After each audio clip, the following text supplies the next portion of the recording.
Hi అండి. నమస్తే. నేను Milahari. Welcome back to Mogna vlogs. ఈరోజు మన రెసిపీ వచ్చేసి ఇన్స్టెంట్ గులాబ్ జామున్ మిక్స్తో ఇంట్లో పర్ఫెక్ట్గా గులాబ్ జామున్ ఎలా చేయాలో సరైన టిప్స్తో చూపించబోతున్నాను.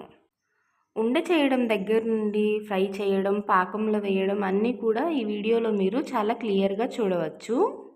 ఇలా మీరు ఏ బ్రాండ్ గులాబ్ జామున్ మిక్స్తో చేసినా సరే ఈ టెక్నిక్స్తో చేస్తే పర్ఫెక్ట్గా అచ్చం స్వీట్ షాపుల్లో లాగా చాలా బాగా వస్తాయి. అలాగే ఇలా చేస్తే లోపట పొడిగా ఉండడము, ఉండకట్టడము అలాంటివి ఏమీ లేకుండా చాలా బాగా వస్తాయండి. మరి లేట్ చేయకుండా కమ్మగా ఉండే గులాబ్ జామున్ని చిటికెలో ఎలా చేయాలో చూసేద్దాం రండి. ముందుగా మిక్సింగ్ బౌల్లోకి ఇన్స్టెంట్ గులాబ్ జామున్ మిక్స్ని తీసుకుందాం. అయితే మనం తీసుకున్న ఈ పిండిని ఒక్కసారి కప్పు కొలతల్లో కొలిసి తీసుకుందాం. దీని వలన మనము చక్కెర అనేది ఎంత తీసుకోవాలో చాలా క్లియర్గా మీ అందరికీ కూడా చాలా బాగా అర్థమవుతుంది. ఇక్కడ మనం తీసుకున్న గులాబ్ జామున్ పిండి కప్పు కొలతల్లో చూసుకుంటే 2 కప్పుల వరకు వచ్చింది. అది గ్రామ్ వైజ్ చెప్పాలంటే ఇది 175 గ్రామ్స్ వరకు ఉంటుంది. సో ఇందులోకి మనము పాలను తీసుకుందాం. పాలపైన మీగడ ఉంటే మీగడతో సహా తీసుకోండి. అప్పుడు గులాబ్ జామ్ అనేవి చాలా బాగా వస్తాయి. మీగడ అనేది కంపల్సరీ కాదు, ఉంటే తీసుకోండి. లేకపోతే కాచి చల్లార్చిన పాలైనా చాలా బాగుంటాయి. ఇలా పాలని కొన్ని యాడ్ చేసుకుంటూ స్లోగా వేళ్ళతో కలపండి. వీడియో క్లిప్లో ఎలా అయితే నేను మిక్స్ చేసి చూపిస్తున్నానో అదే విధంగా ఫింగర్స్ని రౌండ్గా తిప్పుతూ పిండిని సాఫ్ట్గా కలపండి. మనం గట్టిగా ప్రెస్ చేసినట్టు కాకుండా స్లోగా ఇలా ఫింగర్స్ని తిప్పుతూ సాఫ్ట్గా పిండి ముద్దలా కలపండి.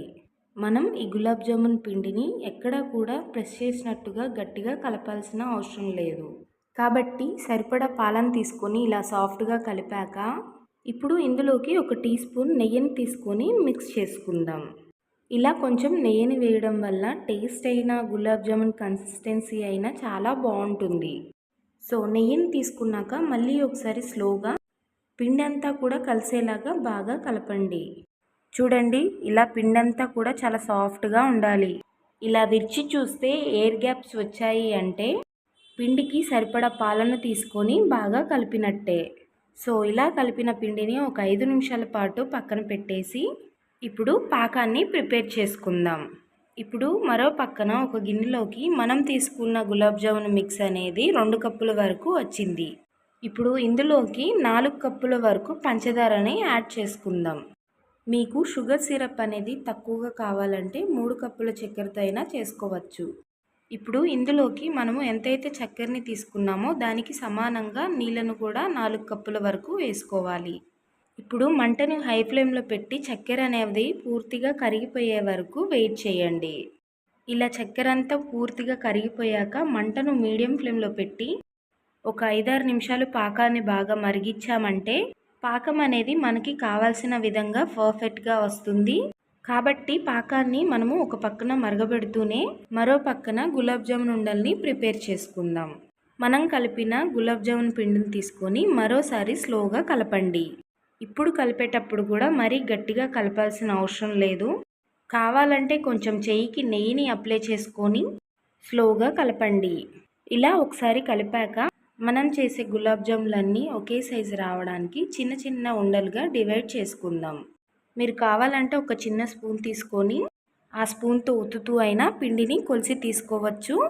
ఇక్కడ నేను చేతి కొలతతోనే చిన్న ఉండలుగా డివైడ్ చేసి తీసుకుంటున్నాను.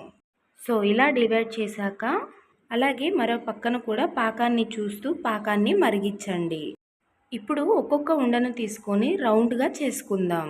ఫస్ట్ ఇలా అరచేతిలోకి తీసుకొని కొంచెం ప్రెస్ చేసినట్టుగా చేసి ఆ తర్వాత స్లోగా రౌండ్గా షేప్ వచ్చేలాగా చేయండి. ఇలా చేయడం వల్ల గులాబ్ జామున్ మీద క్రాక్స్ రాకుండా చాలా ఈజీగా చేసుకోవచ్చు. చూడండి, క్రాక్స్ రాకుండా ఇలా రౌండ్గా చేసి తీసుకోవచ్చు.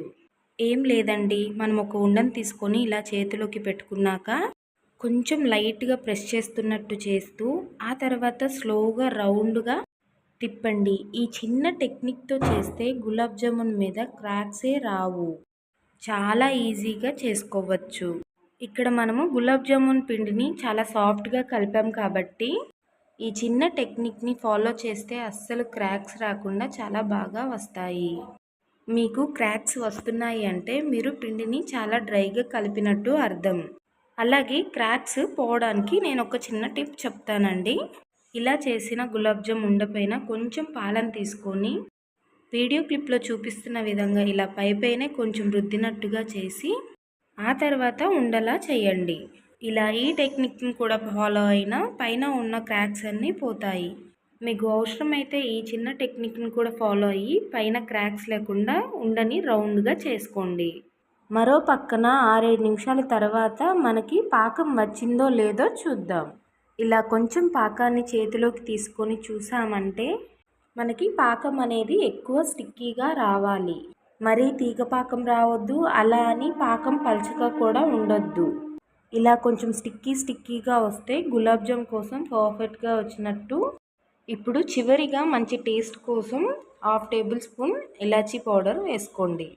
అలాగే మనం చేసిన ఈ షుగర్ సిరప్ అనేది గడ్డ కట్టకుండా ఉండడం కోసం 1/2 టేబుల్ స్పూన్ నిమ్మరసాన్ని వేయండి. మరో పక్కన కూడా గులాబ్ జామున్ అన్నిటినీ ఇలా రౌండ్ ఉండలుగా చేసి తీసుకున్నాను. గులాబ్ జామున్ని ఫ్రీగా ఫ్రై చేసేటట్టుగా ఆయిల్ని తీసుకొని మీడియంగా వేడి చేయండి. తక్కువ ఆయిల్లో ఫ్రై చేసిన గులాబ్ జామ్ అనేవి సరిగ్గా ఫ్రై అవ్వవు. కాబట్టి సరిపడా ఆయిల్ని తీసుకొని మీడియంగా వేడి చేయండి. అలాగే మరీ ఎక్కువగా గులాబ్ జామున్ ఒకేసారి తీసుకోకుండా ఇలా ఫ్రీగా ఫ్రై చేసేటట్టుగా కొన్ని వేసుకొని ఫ్రై చేసుకోవాలి. వీటిని మీడియం ఫ్లేమ్లో కానీ హై ఫ్లేమ్లో కానీ ఫ్రై చేయకూడదు. ఓన్లీ లో ఫ్లేమ్లో పెట్టి ఫ్రై చేయాలి. మంచి కలర్ వచ్చేంత వరకు వీటిని బాగా ఫ్రై చేసుకోవాలి. ఇప్పుడు ఆయిల్ నుండి తీసేసుకోవడమే.